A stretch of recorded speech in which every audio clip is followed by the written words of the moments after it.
This sermon is from the series Redemption, Old Testament passages that foreshadow the work of Jesus. It was preached at Crossway Church in Battleground, Washington. We hope you enjoy it. I heard a heartwarming story this week. It involves Joe Angles. If you don't know Joe Angles, he's a basketball player, an Australian basketball player. He actually was traded to the Portland Trailblazers for like a third of his season, I think. But one of the interesting things is one of his sons, his oldest son, the one in the middle there in the white, named Jacob, is autistic. And last week, he had a pretty major feat. If you know anybody who is autistic, we got some folks in our church who struggle with that. The sensory overload can be too much. And for him, he actually made it all the way through an NBA game from start to finish. Now, normally, Joe plays for the Timberwolves, and normally his family stays in Orlando just because the travel and all that stuff is too much. And so they're away from their home, but they came and spent 10 days with him, and Jacob actually made it all the way through the game. You can see him and his siblings and his mom there. And that was a major feat. The downer of it is his dad didn't play. His dad's a role player now. He's beyond his prime, and that's the reality of it. Well, it turns out that the coach, Chris Finch, got word of Jacob's milestone, and he decided that he was going to do something about it. In the announcement that he made to the team, he said, I figured if we're going to do it, let's do it in style. And so he decided, rather than just playing Joe, that he would actually start him. They are in a critical stretch. They've lost a bunch of different games, but he decided that he's going to put this kid and his joy before the team. And so he announced it. And the cool thing is, I guess the team was supportive because they all cheered and hooped and hollered, and they actually won the game. But I want you to see this kid's reaction when he saw that his dad was getting to play. Just the sheer joy that's there. That's him with his hands up, and you can see he's still smiling at the end of the game, which is a good thing. Well, I begin my sermon this morning because I want you to have this image of joy. Sometimes we lose it. We forget how excited things can be. Sometimes we can feel them, but life can take that away. And I want you to have that image in mind when we look at our text. Now, it's not a young son who's excited to see his dad play, but rather it is a grandma who gets to see her first grandchild and grandson. And it is someone who thought that there was no hope in life, who all of a sudden now has hope, and it is that. And so I want you to think about that, because oftentimes when we read through Scripture, it's easy for us just to kind of lose the emotion of it, but this is the emotion that the text that we're going to read ends with. Here at Crossway, we normally preach through a book of the Bible, but here during Lent, the 40 days before Easter, we're going to work on the work of Christ. And in Luke 24, Jesus tells his disciples on the Emmaus Road that all of the Old Testament points to him. And so we believe that. And so we are looking at different Old Testament passages that foreshadow the work of Jesus. And today, we're going to look at the book of Ruth. Now, if you read your bulletin, you'll see that we're actually there's going to be a small group that's going to look at this. So if you want to learn more about Ruth, you can join that after Easter. But just to give you a background, because we are going to jump in at the very end of it, the story of Ruth is kind of an interesting story. It begins with Naomi, who is a widow. She and her husband had moved from Bethlehem to Moab during a famine. And in Moab, she loses everything. So she's a foreigner in a foreign land, and she loses her husband, and her two sons die. And she is bitter and angry. She literally tells them when she comes back to call her bitter, not Naomi, because that's what she is. Now, on her way back, she tells her two daughter-in-laws that she gained in Moab to leave. She's an old woman, and there's nothing that she can provide for them. But we're introduced to Ruth, who is the namesake of the book. And she, even though Naomi tells her to leave and to not come, sticks with her. And in chapter 2, we see just the care that Ruth has for this old lady, who she has really no ties to. Ruth is now a foreigner who goes back to Israel and is under all kinds of different things there. She's being judged, and there's all kinds of things that she could have had, but yet she wants to care for this woman, and so she's stuck with her. We see that she goes out to the field, and we see that God provides her, takes her to a field by a man by the name of Boaz, who actually is related to Naomi, and he has kindness on this Moabitess. He could have just ignored her. He could have said, get lost. But he hears the story of how she's taking care of Naomi, and instead he says, here, take care of everything and gives her a special ability to glean. And you see that hope is starting to form. And so Naomi realizes that Boaz has a special relationship to her, and that is that of a kinsman-redeemer. A kinsman-redeemer is somebody who's kind of next in line and who is supposed to take care of the family. And in a case of a widow, would often marry that widow so that he could become part of the family and take care of that. And they had that special role. Well, in chapter 3, Ruth goes to Boaz and does this kind of risky thing where she basically lays this out, and we're left in limbo, wondering whether or not Boaz is going to marry Ruth or not. He had pledged to do that. That's the way that he left it. But he said there is one more person who is first in line to play this role, and so if he agrees, then I can't. But there's always been this kind of idea, the way that the author of Ruth has set this story up, in that the two of them are going to get together, but we don't know yet. That's where we're at. And so here's where we find ourselves in Ruth 4, and we are going to be reading all 22 verses. Meanwhile, Boaz went up to the town gate and sat down there, just as the guardian redeemer, that's the NIV's translation of Kinsman-Redeemer, he had mentioned, came along. Boaz said, "Come over here, my friend, and sit down." And so he went over and sat down. Boaz took the 10 elders of town and said, "Sit here," and they did so. And then he said to the guardian redeemer, "Naomi, who has come back from Moab, is selling the piece of land that belongs to our relative Elimelech." That's her husband. "I thought I would bring the matter to your attention and suggest that you buy it in the presence of these seated here and in the presence of the elders of my people. If you'll redeem it, do so, but if you will not, tell me, so I will know, for no one has the right to do it except you, and I am next in line." And so we see here that Boaz does what he tells Ruth that he would do, that he would go to the kinsman redeemer, give him the first option, even though he had already pledged to Ruth that he would marry her if that's not the case. Well, the kinsman redeemer replied, "I will redeem it," he said. Then Boaz said, "On that day that you buy the land from Naomi, you also acquire Ruth the Moabitess, the dead man's widow, in order to maintain the name of the dead with his property." Now, really what that means is you're going to carry on the line and the lineage and all of that. And because Elimelech's son had married Ruth, that's the line. At this, the guardian redeemer said, "Then I cannot redeem it, because I might endanger my own estate. You redeem it yourself. I cannot do it." Now, in earlier times in Israel, for the redemption and transfer of property come final, one party took off his sandal and gave it to the other, and this was the method of legalized transactions in Israel. Sounds like a pretty smelly contract to me, but... So the guardian redeemer said to Boaz, "Buy it yourself," and he removed his sandal. Then Boaz announced to the elders and all the people, "Today you are witnesses that I have bought from Naomi all the property of Elimelech, Kilion, and Mahon," that's the sons. "I have also acquired Ruth the Moabitess, Mahlon's widow, as my wife, in order to maintain the name of the dead with his property, so that his name will not disappear from among his family or among his hometown. Today you are my witnesses." And then the elders and all the people at the gate said, "We are witnesses. May the Lord make this woman who is coming into your home like Rachel and Leah, who together built up the family of Israel. May you have standing in Ephrathah and famous in Bethlehem," that's where they lived. "And though the offspring of the Lord gives you this by this young woman, may your family be like that of Perez, whom Tamar bore to Judah." So Boaz took Ruth, and she became his wife. And when he made love to her, the Lord enabled her to conceive, and she gave birth to a son. The woman said to Naomi, "Praise be to the Lord, who this day has not left you without a guardian redeemer. May he become famous throughout Israel. He will renew your life and sustain you in your old age. For your daughter-in-law who loves you and who is better to you than 7 sons has given him birth." Then Naomi took the child in her arms and cared for him. The woman living in there said, "Naomi has a son," and they named him Obed. He was the father of Jesse, the father of David. This is the family line of Perez. Perez was the father of Hezron, Hezron the father of Ram, Ram the father of Amminadab, Amminadab the father of Nahshon, Nahshon the father of Salom, Salom the father of Boaz, Boaz the father of Obed, Obed the father of Jesse, and Jesse the father of David.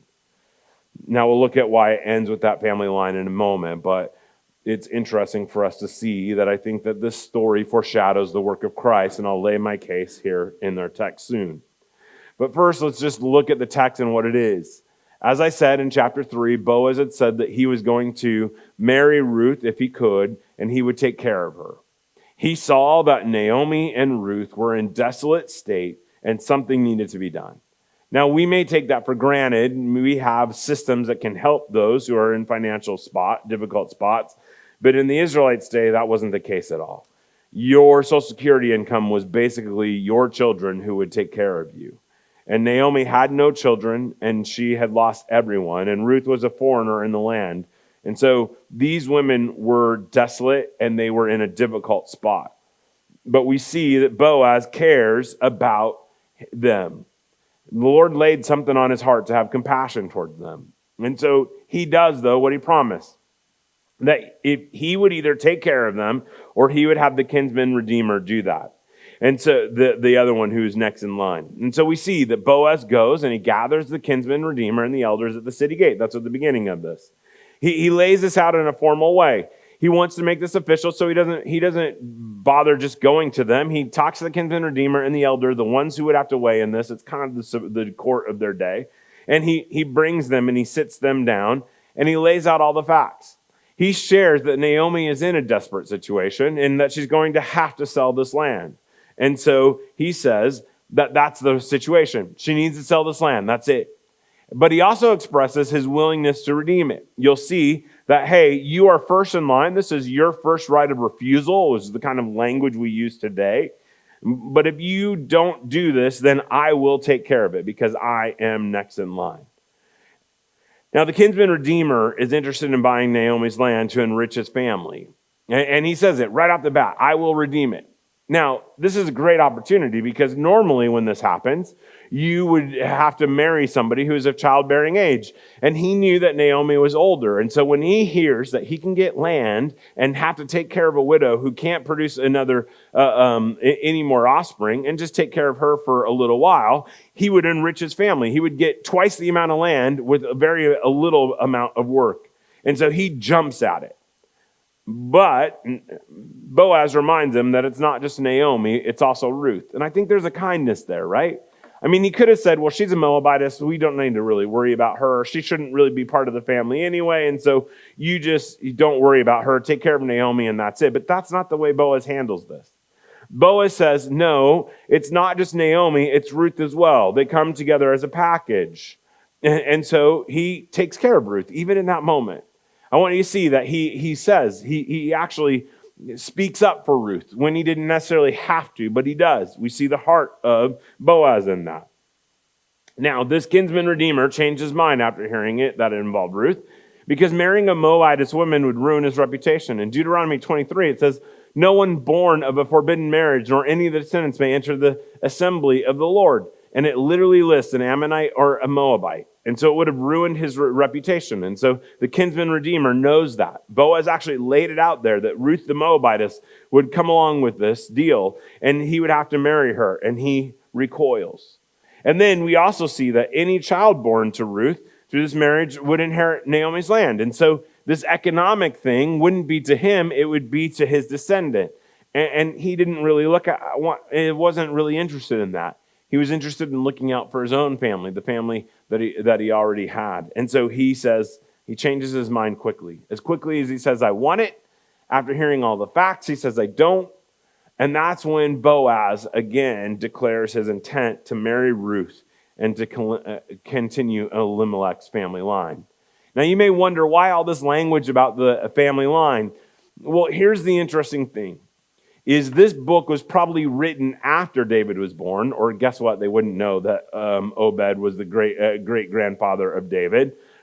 And so that's the way that it is. And that Boaz is the great-grandfather, and that Obed's the grandfather. But we don't know that until this had come along. And so the book of Ruth is written for a very specific purpose.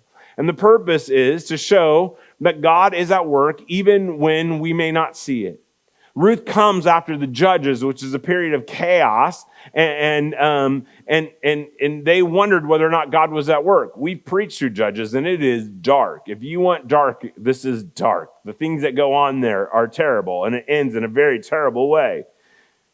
But the point of the matter is that the book of Ruth was written to show that God is faithful to his promises, And when he says that he will provide something and do something, he will do it.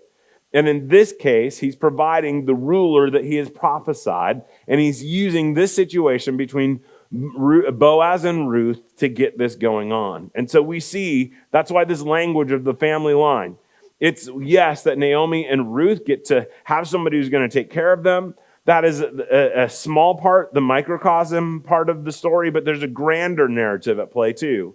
And that is that God is faithful to his promise. He will provide the ruler and the king that he wants. And it's through these small things and the small actions of these people that this bigger story of God goes at work. But also gives us a glimpse of who God is, because Boaz's compassion and heart and character are evident. There's a compare-contrast here between the Kinsman-Redeemer, the unnamed one, and Boaz. The one was only willing to help Naomi when it benefited him. When he thought that he could get a piece of property and it wouldn't have much of a cost, he was all in. But the minute that he realized that it could ruin his reputation, that there could be pain or cost, he's out. On the other end, Boaz, throughout the book of Ruth, has just demonstrated this unconditional love, this compassion, this care for a woman that he didn't have to. She was a foreigner, and she was coming to take care of a widow. And these are people that he didn't necessarily have to care about, but he did. God laid that on his heart, and he had a compassion towards them.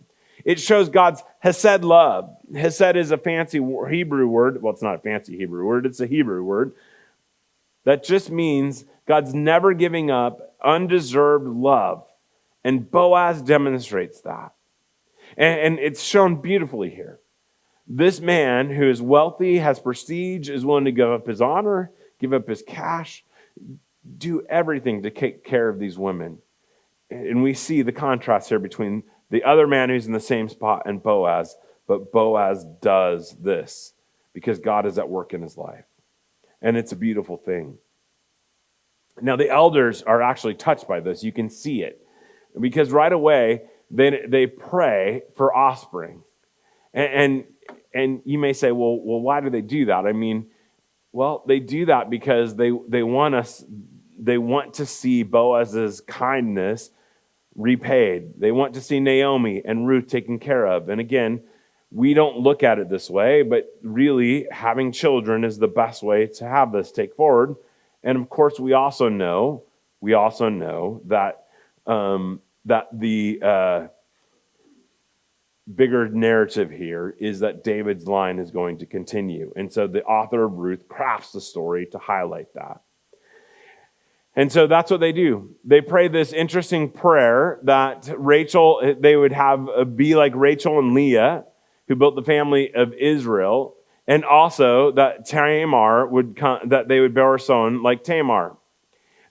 There's two things that we can pick up from this. Probably that Ruth was barren, that she was unable to have kids, because they talk about Rachel in this story, and Rachel was unable to have kids for a while.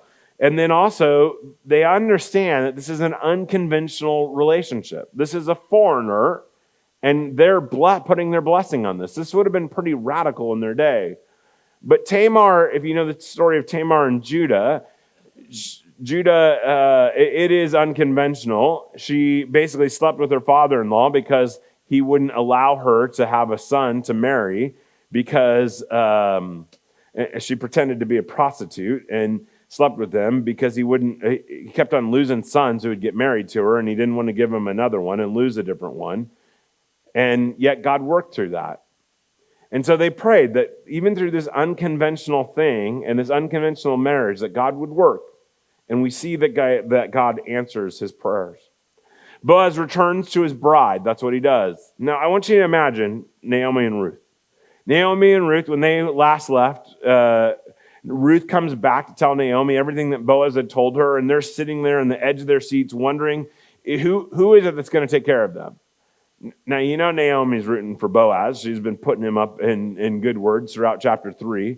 And all of a sudden, they get the news that, yes, the other Kinsman-Redeemer is not going to do that he could have done, and instead, Ruth gets to marry Boaz. Now, there would be excitement there. I mean, there would be joy there. There would have been a relief because they know that all these worries that they have are somewhat taken away because they have somebody who's going to provide them. And the compassion and the kindness that Boaz has showed is just an amazing thing. And so we're told that Boaz and Ruth get married and that the Lord gives them a son. And the language of this, again, is just a reminder. The language that's there, the words that are used, go back to Sarah and go back to Rebecca and go back to Rachel. The language is that the Lord enabled them and the Lord did this. And again, what we see here is that there's the greater narrative at play. It's not just about Boaz and Ruth. It's not just about this child that is being provided and given to them, which is, these guys know back there, it's a glorious thing to have a kid and to hold them in your arms. But there's a bigger story at play. It's not just about the joy of having a baby. It's the joy that God is at work in a really dark situation, and he's going to work through this child. And I want you to see the redemption that this child brings. First, through this child, Naomi has a kinsman-redeemer. Look at the way that it ends. The women say, "Praise be to the Lord, who on this day has not left you without a guardian redeemer. May he become famous throughout Israel. He will renew your life and sustain you in your old age." That is a powerful thing. Naomi, who was bitter at the beginning of the story, now has joy and hope. And there's a great thing that's happening here. And the women sing this praise at the birth of their son. And we see there's a transformation of Naomi. She starts off bitter and childless and broken and ends the story in a much better place. God used the daughter-in-law who didn't even acknowledge when she said she was alone in chapter 1 to help Naomi get a better life. Not a better life in the sense, well, it is financial, but just God's at work at her life. And it's interesting that these women use a pretty significant line here that would have been pretty countercultural. And that is that your daughter-in-law, who is a foreigner, is better than 7 sons. Now, sons, men and women were treated in very different ways. Sons were able to have property. They had all kinds of different rights. And they say to Naomi that this woman, this Moabitess, is better than 7 sons. I want you to see that through this child, we also see that Ruth is redeemed and she's honored. She went from probably a woman who was despised and rejected when she came from Israel. She would have been, when she came in and when she was walking with Naomi, she would have gotten cross-eyed and people would have judged her and wondered why she was there. And now these women and the people of the town are singing her praises. I want you to see the powerful story of redemption that is at play. But I also want you to notice that this child is bringing hope to the Israelite nation. Again, we don't know when this story was necessarily written. It was after the time of David, but it was probably in the time of an evil Israelite king. And it was probably in a time when the people of God were wondering, is God at work in our nation? Is he at work and will he be faithful to his promise? And this book of Ruth and the story of Boaz and Ruth, and especially the story of this birth of this child, would remind the people that God is at work even when they don't understand it. That he is sovereign and providentially at work behind the scenes, even the hardest and most difficult times of his life. And that same kindness that Boaz has for Ruth, that he has for his people, and he will work. This is why the book of Ruth is so important. It shows us that God is at work in the small things, moving his plan of redemption forward. And we see that through the genealogy, where he lays out that this child is the father of Jesse, who is the father of David. He is the grandfather of David, and that God worked to bring his plan of redemption, to have that king that they've been looking for and promised. And again, they're looking for an even better David to come and to be that messianic figure that they longed for. And they would have been longing for it as they read this book. And so it reminded them that no matter how hard it seemed or whether or not God was at work, he is at work and he is faithful and he can work in the wildest and craziest stories to bring about his plan of redemption. That's, I think, the connection point for us. You know, we can read this thing and say, well, it sounds like a little bit of a drama. Maybe if we made this and, you know, it'd be a good, it actually would be a good story. We'll see. Maybe, you know, it seems like Amazon's doing the House of David. Maybe it would be the story of Ruth. I'm sure it's been made into a movie before. But here's the thing. Sometimes we can get into our spot where we wonder if God's at work in our own lives. And will he actually do what he said that he's going to do? And I think it's important for us that we can see that in the story of Ruth, in the book of, and in the way that Boaz and Ruth engage with one another, and the kindness that Boaz shows Ruth, reminds us of how God is at work. One, I think it's through us that we can see a glimpse of the Hesed love that God has shown us. Through Christ's death, God's Hesed love was fully revealed. As I said, Naomi and Ruth were stuck. They had no one to take care of them out of their desolate spot. Ruth had absolutely no reason for anybody to care for her. She was a foreigner who was despised and rejected, and yet Boaz has compassion on her. And in that, it foreshadows the work of Jesus Christ in the sense of you and I were dead in our transgressions. We too were separated from God, and we had no hope. But Romans 5 tells us that Christ died for us in exactly that state. For you see, at just the right time when we were still powerless, Christ died for the ungodly. And then it says this, very rarely will anyone die for a righteous person, though for a good person someone might possibly dare to die. But God demonstrates his own love for us, that while we were still sinners, Christ died for us. If there's ever a story of compassion, it's the story that Christ had for us, that he sees us desolate and there's no way that we can fix our situation. And yet he shows us the same compassion that Boaz showed Ruth. Also, it gives us hope. Because just as Boaz returned for Ruth, Christ will surely return for his bride, the church. Hebrews 9 tells us that just as a man is destined to die once, after that to face judgment, so Christ sacrificed once to take away the sins of so many people. He will appear a second time, not to bear sin, but to bring salvation for those who are waiting. And so it reminds us that we too are in this moment of waiting. Christ had promised us that his death and his resurrection from the dead would deal with our sin problem, that it would bring us into the people of God, but yet we're waiting to see how he's going to bring this whole thing to fruition.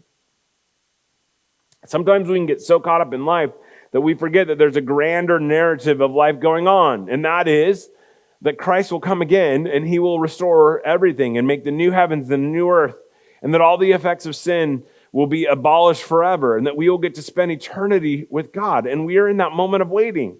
We are just like Naomi and Ruth at the start of the story, wondering whether or not Boaz is going to come back and whether he would do what he's going to do. And the book of Ruth tells us that God is faithful to his word. He is better than Boaz.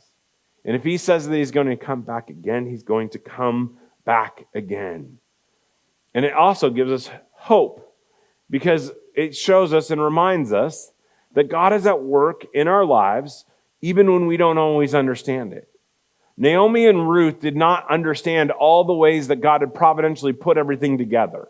The way that the story of Ruth is set up is it's like she just happened to go upon this field, but we know nothing happens just by happen and chance, but rather because God is at work behind it.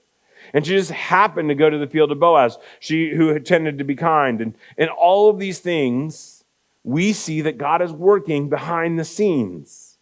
And so for us, it's a good reminder that when we have dark moments in our lives, those times when God feels distant, those times when we may be angry and bitter like Naomi, that they don't get the final answer. Christ's work in our life does. And so it gives us hope that there's transformation, that no matter how bitter and anger and how much life stuff has seemed to suck the joy out of life, that doesn't mean that God isn't at work and that he can't transform us.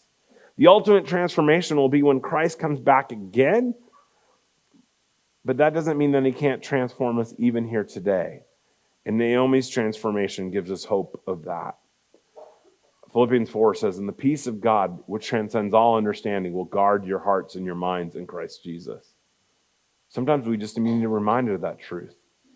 Even though it feels like all these things are weighing us down, the bitterness, the anger, all that the peace of Christ is greater than that.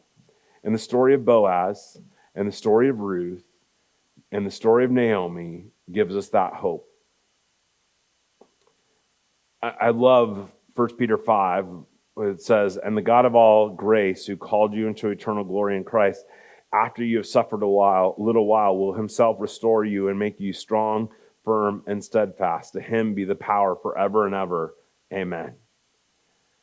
That's the story of Ruth. The story of Ruth is that Naomi and Ruth went through all kinds of trials, and it seemed, even though Naomi was bitter at God and angry at everything that happened, God wasn't put off by that, but rather he embraced her in that, and he provided for her in exactly that state. And God works in that exact same way in our own lives. We just don't always see it. But the story of Ruth and the story of Naomi and the story of Boaz reminds us that that is who God is. That's his heart for you and I, and that gives us hope.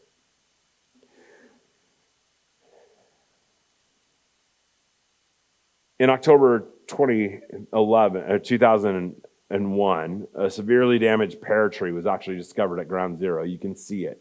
It was completely destroyed after everything that had happened. It was charred. There was ashes all over it. All the branches were blown away, and it looked like it was completely destroyed. They removed the tree from the rubble, and they placed it under the care of New York City Department of Parks and Recreation. Now, they actually weren't really sure if it was going to even survive, but these guys here took care of it. They planted it in a different spot, and over the course of the next few years, they just nourished it as best they could. And what began is a bud appeared, and then sprouts through the damaged bark, and green leaves started to push away, and life was resurrected from desolation. The tree was actually brought back to the 9/11 memorial in 2019, and now you can see it here with its beauty and its grandeur. And it stands as a reminder of resilience, survival, and rebirth. There's gnarled stumps that show the devastation that it's got through, but there's new life that has sprung up through it. This is the perfect image for the book of Ruth, and it's the perfect image for our own lives. No matter how difficult things may seem, no matter how damaged we may feel, God's grace and his love and his story of redemption is greater. And he can transform our lives, and he can transform the lives of our loved ones. Ultimately, he will transform our entire world. He will come and renew all things and make them as they were. And so this Lent season, yes, we remember Christ's death on the cross. We see, even in the story of Ruth, how God's plan of redemption is greater than just the people of Israel, that it includes even a Moabite woman into this genealogy of the descendant of David, who ultimately leads to Jesus. But it also reminds us that Christ is coming back again, that his resurrection of the dead is just the beginning, and it gives us hope that Christ will come and redeem things. And so there's a personal hope that God can renew us and transform us and bring us joy. But there's a great cosmic hope as well, that Christ is about bringing restoration and redemption. And the story of Boaz and Ruth brings just a glimpse of it. But this is what awaits us. You have just watched a sermon from Crossway Church in Battleground, Washington. We hope that you enjoyed it, and we'd love to have you come join us for a worship service on Sunday at 10 a.m. at 311 North Parkway Avenue in Battleground, Washington. If you'd like to find more information about us online, you can find it at crosswaychurchwa.com.